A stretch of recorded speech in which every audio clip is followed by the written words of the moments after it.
أعوذ بالله من الشيطان الرجيم.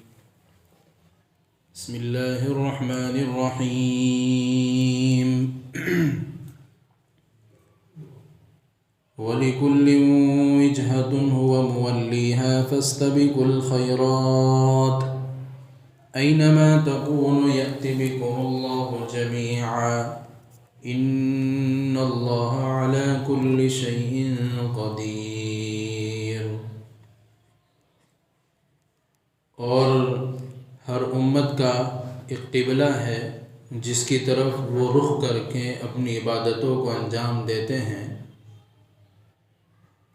بس آپ نیکی کے کاموں میں ایک دوسرے سے آگے بڑھنے کی کوشش کرتے رہو، اور تم جہاں کہیں بھی ہوں گے اللہ رب العزت تم کو جمع کر لے گا. یقیناً اللہ تبارک و تعالی ہر چیز پر قدرت رکھتا ہے، طاقت رکھتا ہے. تحویل قبلے کو بدلنے کا مسئلہ اور بات چل رہی تھی. اس آیت کے اندر اللہ رب العزت نے قبلے کے بدلنے کی ایک وجہ بیان فرمائی ہے، حکمت بیان فرمائی ہے. وہ حکمت یہ ہے کہ قرآن کریم میں اللہ یہاں پر تذکرہ اس طرح کر رہے ہیں کہ ہر امت کے لیے ایک قبلہ متعین ہے. یہودی جو ہیں وہ ہیکل سلیمانی یعنی بیت المقدس کا قبلہ ہے ان کا.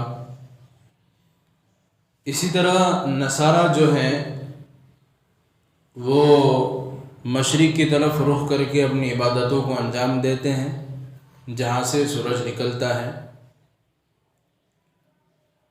اور جتنے بھی مذاہب دنیا کے اندر ہیں دوسرے، ہر ایک اپنے اپنے اعتبار سے انہوں نے ایک قبلہ متعین کر کے رکھا ہے. تو اللہ رب العزت نے جب محمد صلی اللہ علیہ وسلم کو ایک امت عطا فرمائی، ان کو ایک قرآن کریم دے دیا اور ایک الگ مستقل امت قائم فرمائی، تو ان کے لیے اگر الگ ایک قبلہ متعین کر لیا تو اس میں جھگڑے کی کیا بات ہے؟ تو اللہ رب العزت نے یہاں پر اسی چیز کو بیان فرمایا ہے کہ یہ جھگڑے کی بات نہیں ہے کہ ہر ایک کا اپنا اپنا قبلہ ہے. تو اللہ کے نبی علیہ السلام کو کیونکہ ہم نے آخری نبی بنا کر بھیجا ہے اور ان کے پیچھے ایک بہت بڑی امت ہے، تو ایک امت الگ ہونے کی وجہ سے ان کو ہم نے قبلہ بھی الگ ہی دے دیا. تو اس میں جھگڑنے کی بات نہیں ہے کہ افضل یہ ہے اور افضل یہ ہے. رہا مسئلہ بیت المقدس کہ وہ بھی قبلہ تھا اور کعبۃ اللہ بھی قبلہ ہے، تو چونکہ اللہ کے نبی علیہ السلام نے مدینہ آنے کے بعد 16 یا 17 دن جو بیت المقدس کی طرف رخ کر کے نمازوں کو ادا کیا، وہ بھی اللہ کا ایک حکم تھا. اور اس حکم کو ہٹا کر اللہ رب العزت نے کعبۃ اللہ کو جو ہے کعبہ بنا دیا. تو یہ بھی اللہ کا حکم تھا اور یہ بھی اللہ کا حکم ہے. اور ایمان والا یہ نہیں دیکھتا ہے کہ اللہ تک پہنچنے کا راستہ کیا ہے، بس اللہ تک پہنچنا ہے، اللہ تک پہنچنا ہے، راستہ کوئی بھی ہو. اسی طرح اس سے پہلے آیتوں کے اندر بھی آ گیا کہ ساری جہتیں اللہ کے لیے ہیں، چاہے مشرق ہو، مغرب ہو، شمال ہو، جنوب ہو، اوپر ہو، نیچے ہو، دائیں بائیں، سب اللہ تبارک و تعالیٰ کی طرف رخ ہوتے ہیں. اللہ جس طرف چاہے رخ کرنے کی اجازت دے دے، اس میں جھگڑنے کی بات نہیں ہے. اور آگے اللہ رب العزت فرماتے ہیں فاستبقوا الخیرات، تم نیکی میں ایک دوسرے سے آگے بڑھنے کی کوشش کرو. جھگڑنے کی بات نہیں ہے، بلکہ اب تمہارا قبلہ متعین ہو گیا. اب ایمان والوں کو یہ ضروری نہیں ہے کہ اب اسی کے اندر پڑے رہیں کہ ہمارا قبلہ جو ہے فضیلت والا ہے، تمہارا قبلہ فضیلت والا نہیں ہے، بلکہ اللہ نے تم کو ایک چیز دے دی، اب نیکی کی طرف آگے بڑھو. اب نماز، روزہ، زکوٰۃ، حج اور نیکی کی طرف آگے بڑھو ایک دوسرے سے، یہ اصل چیز ہے.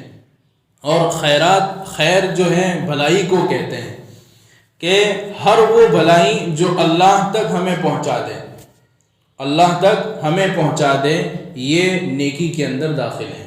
ہر وہ بھلائی جو آدمی کو اللہ تک پہنچا دے وہ نیکی کے اندر داخل ہے۔ اس میں ایک دوسرے سے آگے بڑھنے کی کوشش کرنی ہے، اس میں یہ دیکھنا ہے کہ میں جو ہے زیادہ آگے ہوں کہ وہ زیادہ آگے جو ہے، نہ کہ یہ دیکھیں کہ قبلہ یہ افضل ہے یا یہ افضل ہے۔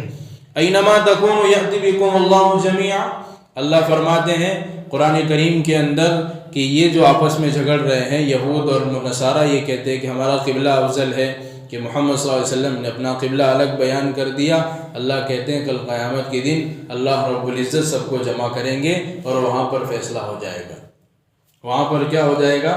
فیصلہ ہو جائے گا، اور اللہ تبارک و تعالی ہر چیز پر قدرت رکھتا ہے۔ ایک مطلب تو اس کا یہ بیان کیا، دوسرا مطلب جو ہے علماء نے یہ بیان کیا ہے کہ پوری دنیا کے اندر جو ہے لوگ کعبۃ اللہ کی طرف، زیادہ تر کعبۃ اللہ کی طرف رخ کر کے نماز پڑھنے والے ہیں، لیکن کسی کا رخ جو ہے بالکل کعبہ کی طرف نہیں ہوتا ہے، کسی کا تھوڑا سا مڑا ہوا ہوگا، کسی کا اور تھوڑا سا مڑا ہوا ہوگا۔ ہر ایک پوری دنیا کے اندر مشرق اور مغرب اور مشرق، شمال و جنوب، ہر طرف چاروں طرف لوگ پھیلے ہوئے ہیں۔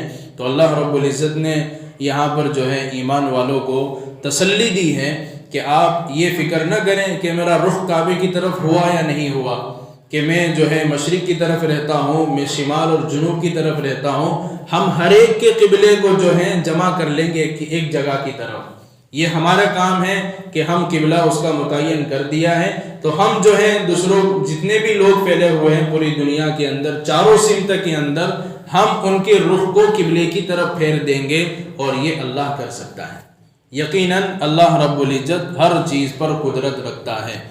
پھر آگے فرمایا وَمِنْ حَيْثُ خَرَجْتَ فَوَلِّ وَجْهَكَ شَطْرَ الْمَسْجِدِ الْحَرَامِ وَإِنَّهُ لَلْحَقُّ مِنْ رَبِّكَ وَمَا اللَّهُ بِغَافِلٍ عَمَّا تَعْمَلُونَ، کہ تم جہاں کہیں بھی نکلو اپنے رخ کو مسجد حرام کی طرف کر لو، اور یقیناً تمہارے رب کی طرف سے یہ قبلہ حق ہے، اور اللہ تبارک و تعالیٰ ان چیزوں سے غافل نہیں ہے جو کچھ تم کر رہے ہو۔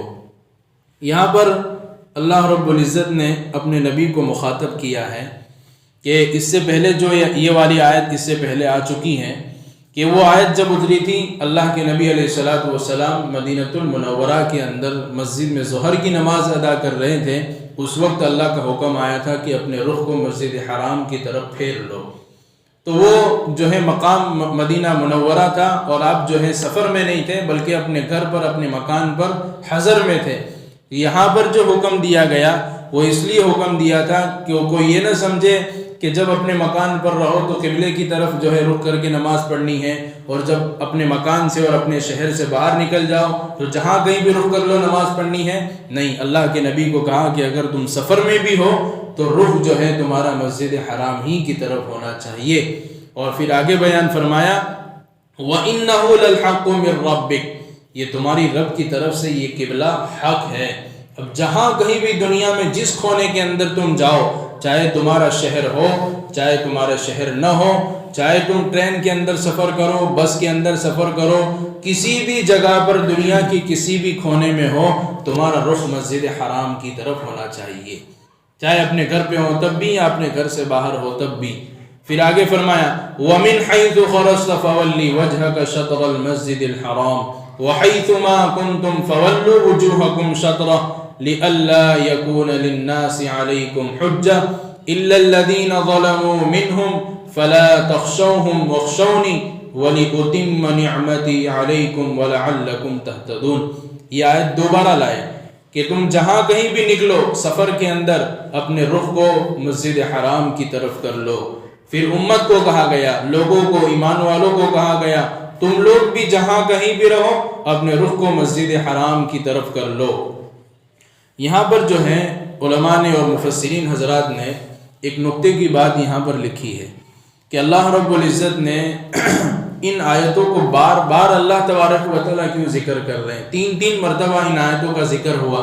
پہلی مرتبہ جو ہے گزشتہ تفسیروں کے اندر ہوا، ابھی 2 مرتبہ اس آیت کو لائے، یہ 2 مرتبہ، 3 مرتبہ، 4 مرتبہ اللہ رب العزت ان آیتوں کو بار بار اس لیے لا رہے ہیں کہ جب یہ مسئلہ کھڑا ہوا، یعنی قبلہ جب بیت المقدس سے مسجد حرام ہوا تو اعتراض کرنے والوں نے بہت سارے اعتراض اللہ کے نبی علیہ الصلوۃ والسلام کے اوپر اور اسلام کے اوپر کھڑ دیے کہ دیکھو نبی نے اپنا قبلہ بنا لیا، ان کی تو اپنی کوئی شریعت نہیں ہے، جب چاہے اپنا قبلہ بدل لیتے ہیں، جب چاہے جو ہے کبھی جو کعبۃ اللہ کر لیا، مدینہ آئے تو واپس جو ہے تو بیت المقدس کر لیا، پھر چند دنوں کے بعد واپس جو ہے یہاں پر رخ کر لیا۔ اللہ رب العزت جو ہے ان آیتوں کے اندر یہ سمجھانا چاہتے ہیں اپنے نبی کو کہ آپ ان کی باتوں کے اندر نہ آئیے گا۔ بار بار اللہ تبارک و تعالیٰ متوجہ کر رہے ہیں کہ اپنے مقام پر رہو تب بھی ان کو رخ اللہ کی طرف کرنا ہے، یعنی کعبۃ اللہ کی طرف کرنا ہے۔ باہر نکلے سفر کے اندر تم کو کعبۃ اللہ کی طرف رخ کرنا ہے، چاہے اپنے گھر پر رہو چاہے باہر رہو، رخ جو ہے تمہارا نماز کے اندر کعبۃ اللہ ہی ہونا چاہیے۔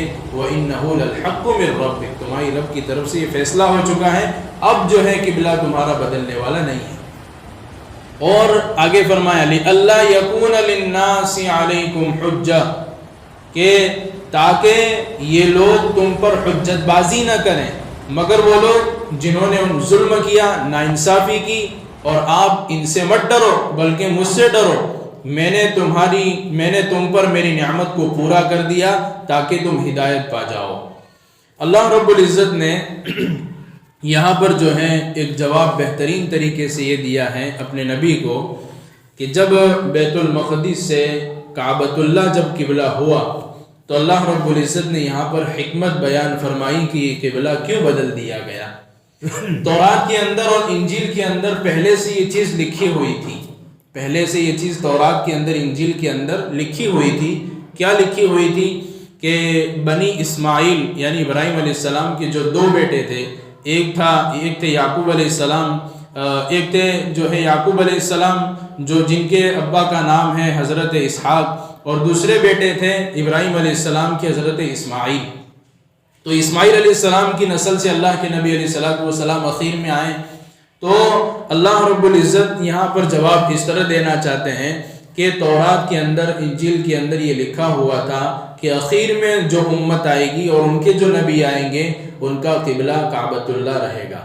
یہ پہلے سے جو ہے تورات کے اندر انجیل کے اندر لکھا ہوا تھا، اور یہود و نصارہ اس بات کو اچھی طرح جانتے تھے، انہوں نے تورات اور انجیل کے اندر اس بات کو پڑھا تھا۔ جب اللہ کے نبی علیہ السلام مکہ سے مدینہ تشریف لے گئے ہجرت کر کے، تو 17 یا 16 دن تک جو ہے بیت المقدس کی طرف مسجد اقصیٰ کی طرف رخ کر کے اپنے نماز کو ادا کیا۔ پھر جب قبلہ بدلا تو اللہ رب العزت یہاں پر اس کا جواب دیتے ہیں کہ لوگ تم پر حجت بازی نہ کریں۔ کس چیز کی حجت بازی نہ کریں؟ کہ ہم نے آپ کا قبلہ اس لیے بدل دیا ہے کہ بعد میں یہود و نصارہ یہ کہنے نہ لگے کہ دیکھو یہ تو تورات کے اندر صاف بات لکھی ہوئی ہے، انجیل کے اندر صاف بات لکھی ہوئی ہے کہ اخیر میں جو نبی آئیں گے ان کا قبلہ کعبۃ اللہ رہے گا، اور یہ تو بیت المقدس کی طرف رخ کر کے نماز کو ادا کر رہے ہیں۔ اور مشرکین کو یہ کہنے کا موقع مل جائے گا کہ نبی تو حضرت ابراہیم علیہ السلام کے دین پر چلنے کا دعویٰ کرتے ہیں اور بیت المقدس کی طرف رخ کر کے نماز پڑھتے ہیں۔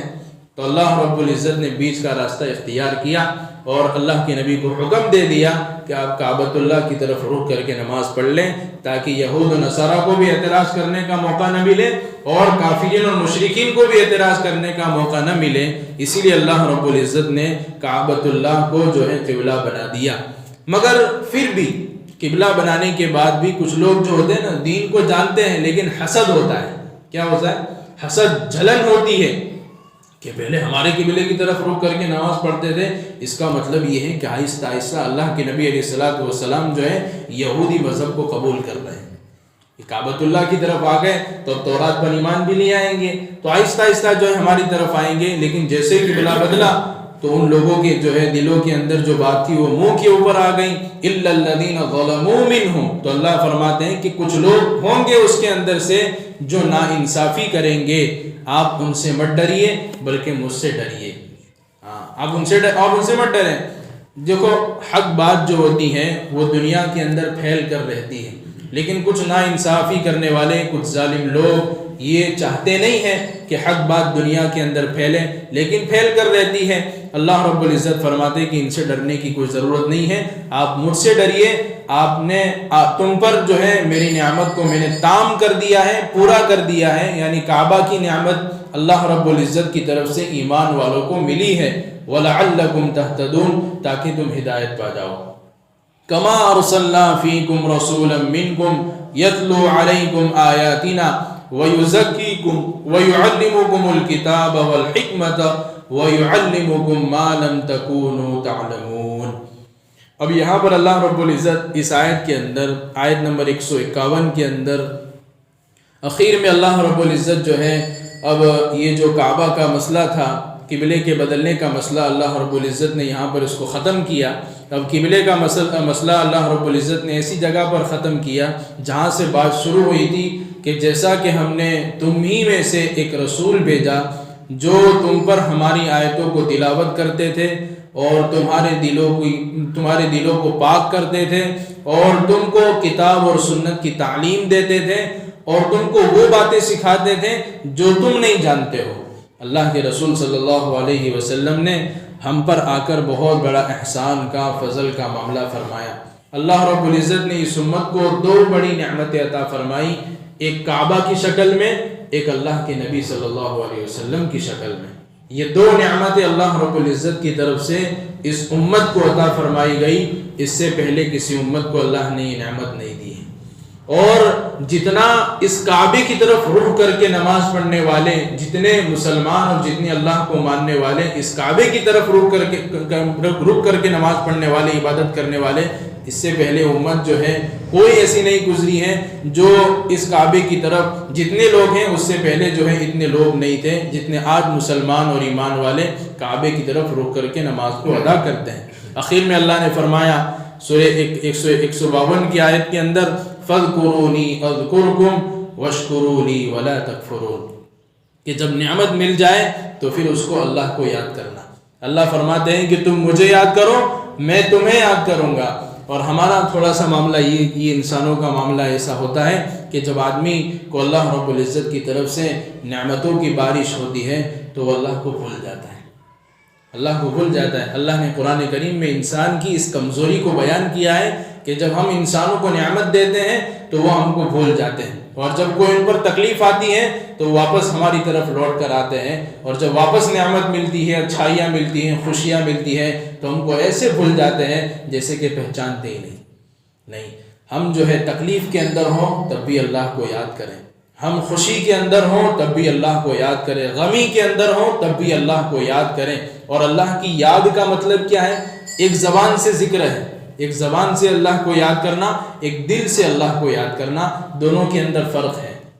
اور اصل جو ہے اللہ کو دل سے یاد کرنا۔ اب ایک جو ہے یہاں پر ایک سوال بھی اٹھتا ہے کہ بہت سارے لوگ یہ سمجھتے ہیں کہ ہم اللہ کا ذکر تو کرتے ہیں زبان سے، لیکن دلوں کے اندر مزہ نہیں آتا، دلوں کے اندر تراوٹ نہیں آتی۔ یہی سوال ایک بہت بڑے جو ہے بزرگ گزرے ہیں، ابو عثمان رحمۃ اللہ علیہ، ان سے کسی نے سوال کیا کہ ہم اللہ کا ذکر بہت کرتے ہیں لیکن دلوں کے اندر مزہ نہیں آتا اللہ کے ذکر کرنے کا، تو انہوں نے کہا کہ اللہ رب العزت کا اس بات پر شکر ادا کرو کہ پورے جسم کے اندر سے ایک جو ہے گوشت کے لوتھڑے کو اللہ کو یاد کرنے کی توفیق ہو گئی، اس پر بھی اللہ کا شکر ادا کرو، اس کو چھوڑنا نہیں ہے کہ ہم ذکر کر رہے ہیں، ایک دن آئے گا کہ دل کو بھی جو ہے مزہ آنے لگے گا۔ اور دوسرا جو ہے دوسری تفسیر یہاں پر کی ہے کہ اللہ کو یاد کرنے سے مراد اللہ کے احکام پر عمل کرنا، کہ اللہ کے احکام پر ہم عمل کر رہے ہیں اس کا مطلب اللہ کی یاد دل میں ہے، اور اللہ کے احکام پر عمل نہیں ہے تو اس کا مطلب دل میں اللہ کی یاد نہیں ہے۔ وَاشْكُرُوا لِي وَلَا تَكْفُرُونَ، اللہ فرماتے ہیں میری نعمتوں پر شکر گزاری کرو، ناشکری مت کرو۔ اللہ کی نعمت پر شکر گزاری کرنا، اللہ نے جن جن نعمتوں سے انسانوں کو نوازا ہے، چاہے آنکھ کی نعمت ہو، کان کی نعمت ہو، مال کی نعمت ہو، صحت کی نعمت ہو، تندرستی کی نعمت ہو، جن جن نعمتوں سے اللہ نے نوازا ہے اس پر شکر گزاری کرنا۔ اور قرآن کریم میں اللہ دوسری جگہ ارشاد فرماتے ہیں وَلَئِن شَكَرْتُمْ لَأَزِيدَنَّكُمْ وَلَئِن كَفَرْتُمْ إِنَّ عَذَابِي لَشَدِيدٌ، اگر تم میری نعمتوں پر شکر گزاری کرو گے نعمتوں کو ہم بڑھا دیں گے، نعمتوں کو کیا کر دیں گے؟ بڑھا دیں گے، اضافہ کر دیں گے نعمتوں کے اندر۔ اور اگر نعمت کی ناشکری کی تو اللہ کا عذاب بڑا خطرناک ہے۔ اللہ ہم سب کی حفاظت فرمائے کہ آدمی جب اللہ کی نعمتوں کی ناشکری کرتا ہے تو ایک حد تک اللہ اس کو برداشت کرتے ہیں، پھر اس کے بعد آہستہ آہستہ اللہ اس نعمت کو اس کے پاس سے چھین لیتے ہیں، کیونکہ ہم کو جو چیز اللہ نے دی ہے وہ اللہ ہی کی ہے۔ ہمارا کوئی کمال نہیں ہے کہ ہم نے اس کو حاصل کر لیا، کہ ہم کو صحت ملی ہے تو اللہ کی طرف سے ملی ہے، مال ملا ہے اللہ کی طرف سے ملا ہے، تندرستی ملی ہے اللہ کی طرف سے ملی ہے، اولاد ملی ہے اللہ کی طرف سے ملی ہے۔ ان تمام نعمتوں کو پر شکر گزاری اللہ رب العزت ہمیں کہنے سننے زیادہ عمل کرنے کی توفیق عطا